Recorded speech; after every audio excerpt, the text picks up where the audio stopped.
সংবাদের শুরুতেই দেখব আজকের শিরোনাম। বাড়ির একজনের নাম আছে, 3 জন ভোটার তালিকা থেকে বাদ। গৃহকর্তার মৃত্যুতে এসআইআর তরজা কোচবিহারে। জেডিইউ নেতার পুত্র উত্তর দিনাজপুরের কমিশন নিযুক্ত জেলা শাসককে নিয়ে এবার আপত্তি তুলে দিল তৃণমূল। শুভেন্দুর হাতে আনুষ্ঠানিকভাবে প্রতীক তুলে দিলেন শ্রমিক। সোমবারই নন্দীগ্রাম আসনের মনোনয়ন, সঙ্গে যাবেন দিলীপও। 60 লক্ষ বিবেচনাধীন ভোটারের মধ্যে 42 লক্ষে নিষ্পত্তি হয়ে গেল। বাদের খাতায় 18 লক্ষ নাম। বাকি নিষ্পত্তি কতদিনে? কামদুনি টুম্পা বিজেপিতে যোগ দিলেন। ভবানীপুরে বাড়ি বাড়ি প্রচারে শুভেন্দু। আরজি করে নির্যাতিতার মায়ের পাশে সুকান্ত। আমাদের জার্সিতে অন্যের হয়ে খেললেই লাল কার্ড। নওদায় হুমায়ুনকে নিশানা করে দলের একাংশ হুঁশিয়ারি অভিষেকের। বিস্তারিত খবরে যাওয়ার আগে ভিডিওটিতে একটি লাইক দিন এবং পরবর্তী আপডেট পাওয়ার জন্য চ্যানেলটিকে সাবস্ক্রাইব করে রাখুন। এখন বিস্তারিত খবর। চূড়ান্ত ভোটার তালিকা থেকে 2 ছেলের নাম বাদ পড়ায় চিন্তায় মৃত্যু হয়েছে বাবার। 65 বছরের এক বৃদ্ধের হৃদরোগে মারা যাওয়ার পরই এমনই দাবি করল কোচবিহারের একটি পরিবার। রাজ্যে আরও এক মৃত্যু নেপথ্যে এসআইআরকে দায়ী করল শাসক দল তৃণমূল। এবার রবিবার শোরগোল কোচবিহার 2 ব্লকের চকাচকা গ্রামে। স্থানীয় সূত্র খবর, শনিবার রাতে মারা যান সুভাষ চন্দ্র রায়। শনিবার চকচকা গ্রাম পঞ্চায়েতের 281 নম্বর বুথের বাসিন্দা তিনি। রবিবার বৃদ্ধের মৃত্যুর কারণ হিসেবে নির্বাচন কমিশনকে কাঠগড়ায় তুলেছে শাসক দল। ভোট প্রচারে বেরিয়ে মৃতের বাড়িতে যান কোচবিহার উত্তর বিধানসভা তৃণমূল প্রার্থী পার্থপ্রতিম রায়। তার অভিযোগ, অতিরিক্ত তালিকা থেকে সুভাষ চন্দ্র এবং তার 2 পুত্রের নাম বাদ পড়ার পরে চিন্তায় অসুস্থ হয়ে পড়েছিলেন বৃদ্ধ। তৃণমূল প্রার্থী বলেন, এসআইআর এর প্রথম খসড়া তালিকা থেকে সুভাষ বাবুর নাম বাদ পড়েছিল। ওর 2 ছেলের নাম বিবেচনাধীন ছিল। তারপর যে সাপ্লিমেন্টারি লিস্ট বেরিয়েছে সেখান থেকে ওর 2 ছেলের নাম বাদ হয়ে গিয়েছে। পরিবারের 3 সদস্যের নাম বাদ পড়ায় স্বাভাবিকভাবে সকলের চিন্তায়। তিনি আরো বলেন, তপশিলি পরিবার, অনেকদিন ধরে এখানে বসবাস করছেন, ভোট দিয়ে আসছেন, হঠাৎ তার নাম বাদ যায়। নির্বাচন কমিশন নিযুক্ত রাজ্যের এক জেলা শাসককে নিয়ে এবার প্রশ্ন তুলল তৃণমূল। ছবি প্রকাশ করে পশ্চিমবঙ্গের শাসক দলের দাবি, নীতিশ কুমারের দল জেডিইউ নেতার পুত্রকে উত্তর দিনাজপুরের জেলা শাসক করেছে কমিশন। গত 18 মার্চ রাজ্যের এক ঝাঁক জেলা শাসক তথা জেলা নির্বাচনী আধিকারিককে অপসারণ করেছিল কমিশন। সেই পদে নতুন জেলা শাসকও নিয়োগ করে তারা। তালিকায় ছিলেন উত্তর দিনাজপুরের জেলা শাসকও। ওই জেলার নতুন জেলা শাসক হিসেবে দায়িত্ব নেওয়া হয় বিবেক কুমার সিংহকে। তার নিয়োগ নিয়ে প্রশ্ন তুলেছে তৃণমূল। তাদের অভিযোগ, বিবেকের বাবা বীরেন্দ্র কুমার সিংহ জেডিইউ নেতা। শুধু তাই নয়, তিনি প্রাক্তন জেডিইউ সাংসদ। নীতিশের দলের বিধায়কও ছিলেন বীরেন্দ্র। তৃণমূল যে বীরেন্দ্রের ছবি প্রকাশ করেছে, তিনি জেডিইউর হয়ে বিহারের ঔরঙ্গাবাদ আসন থেকে লড়ে 1996 সালে সাংসদ হন। পরে 2010 সালে বিধানসভা নির্বাচনে বিহারের নবীননগর কেন্দ্র থেকে লড়ে যেতেন। 2015 সাল পর্যন্ত এই কেন্দ্রে বিধায়ক ছিলেন তিনি। রবিবার সাংবাদিক বৈঠকে কয়েকটি ছবি প্রকাশ করে তৃণমূল দাবি করে বীরেন্দ্রের পুত্রই বিবেক। পারিবারিক একটি ছবিও প্রকাশ করে তারা। দাবি, বিহারের মুখ্যমন্ত্রী নীতিশের ঘনিষ্ঠ বীরেন্দ্র।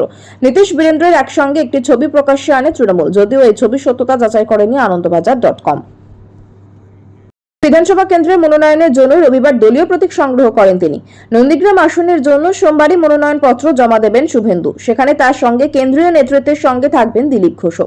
সল্টলেকের দপ্তর নয়, বিজেপির মুরলীধর সেন লেনের দপ্তর থেকে এই প্রতীক তুলে দেওয়া হয় শুভেন্দুর হাতে।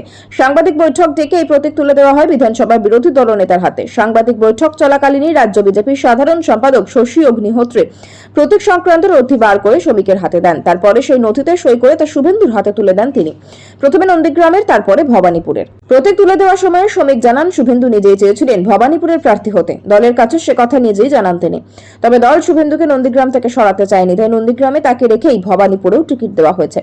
এ প্রসঙ্গে শ্রমিক বলেন, বিরোধী দলনেতা শুভেন্দু অধিকারী বারবার দলকে বলেছেন তিনি মুখ্যমন্ত্রীর বিরুদ্ধে নির্বাচনে প্রতিদ্বন্দ্বিতা করতে চান। নন্দীগ্রামের মানুষ তার উপরে ভরসা রেখেছে, আস্থা রেখেছে। ঠিক ছিল তিনি সেখান থেকেই প্রতিদ্বন্দ্বিতা করবেন। তিনি সেখান থেকে নির্বাচনে প্রতিদ্বন্দ্বিতা করছেন এবং সরাসরি তৃণমূলকে চ্যালেঞ্জ ছুড়ে দিয়ে ভবানীপুর কেন্দ্রে মুখ্যমন্ত্রী নির্বাচনে প্রার্থী হয়েছেন। প্রায় 60 লক্ষ বিবেচনাধীন ভোটারের মধ্যে রবিবার রাত পর্যন্ত 42 লক্ষের তথ্য নিষ্পত্তি হয়েছে।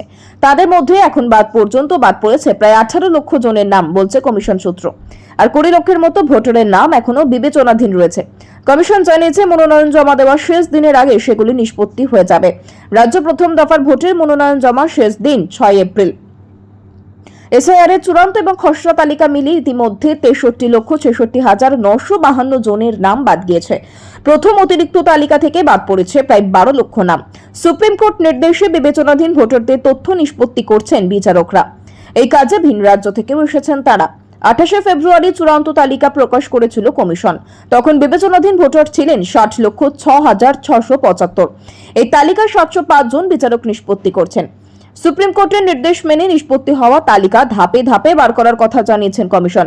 সেই অনুযায়ী 23শে মার্চ রাতে প্রথম অতিরিক্ত তালিকা বার হয়। তবে প্রথম অতিরিক্ত তালিকায় কত নিষ্পত্তি হয়েছে এবং সেখান থেকে কতজন ভোটার যোগ হয়েছেন তা জানায়নি কমিশন। এসআইআর শুরু হওয়ার আগে রাজ্যের ভোটারের সংখ্যা ছিল 7,66,37,529। খসড়া তালিকায় বাদ পড়েছিল 58,20,899 জনের নাম। সেই তালিকায় নাম ছিল 7,08,16,630 জনের। গত 28শে ফেব্রুয়ারি রাজ্যে প্রথম দফা চূড়ান্ত ভোটার তালিকা প্রকাশিত হয়। সেই তালিকায় বাদ পড়ে আরো 5,46,053 জনের নাম। সব মিলিয়ে 28শে ফেব্রুয়ারি পর্যন্ত রাজ্যে বাদের হিসাব দাঁড়ায় 63,66,952 জন। বিজেপিতে যোগদান করলেন কামধুনি কাণ্ডের প্রতিবাদী মুখ টুম্পা কয়াল। রবিবার বিধাননগরের দলীয় দফতরে টুম্পার হাতে দলের পতাকা তুলে দেন রাজ্য বিজেপির সাধারণ সম্পাদক লকেট চট্টোপাধ্যায়। টুম্পার সঙ্গে বিজেপিতে যোগ দেন প্রাক্তন পুলিশ কর্তা সর্বরী ভট্টাচার্য এবং শিক্ষক প্রবীণ কুমার সিংহ। টুম্পা সর্বরীদের বিজেপিতে স্বাগত জানিয়ে লকেট বলেন, এ রাজ্যের নির্যাতিতার কোনো বিচার হয় না। তৃণমূলের নেতা হলেই অপরাধ মাফ হয়ে যায়। আজ এরা বুঝেছেন যে মহিলাদের পাশে দাঁড়িয়েছে একমাত্র বিজেপি।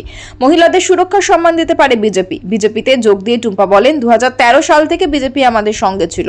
হাইকোর্ট থেকে নিরাশ হয়ে যখন ফিরেছিলাম তখন দিল্লিতে সুপ্রিম কোর্টে যাওয়ার সময় পাশে ছিল বিজেপি। তাই বিজেপিতে যোগদান করে মহিলা সুরক্ষার বিষয়টি নিয়ে এই রাজ্য সরকারের বিরুদ্ধে আন্দোলন করতে পারবো। অন্যদিকে রবিবার সকাল ও বিকেলে ভবানীপুরে বাড়ি বাড়ি গিয়ে প্রচার করেন রাজ্যের বিরোধী দল নেতা তথা এই কেন্দ্রের বিজেপি প্রার্থী শুভেন্দু অধিকারী। বিজেপির প্রাক্তন রাজ্য সভাপতি তথা কেন্দ্রীয় প্রতিমন্ত্রী রবিবার নির্যাতিতার মায়ের হয়ে প্রচার করেন পানিহাটিতে। আরজিকর হাসপাতালে নির্যাতিতা এবং নিহত চিকিৎসকের মা বিজেপি প্রার্থী হিসেবে পানিহাটি কেন্দ্র থেকে প্রতিদ্বন্দ্বিতা করছেন। রবিবার সকালে নির্যাতিতার মাকে সঙ্গে নিয়ে প্রধানমন্ত্রী নরেন্দ্র মোদীর মন কি বাত শোনেন সুকান্ত। পরে নির্যাতিতার মায়ের সমর্থনে একটি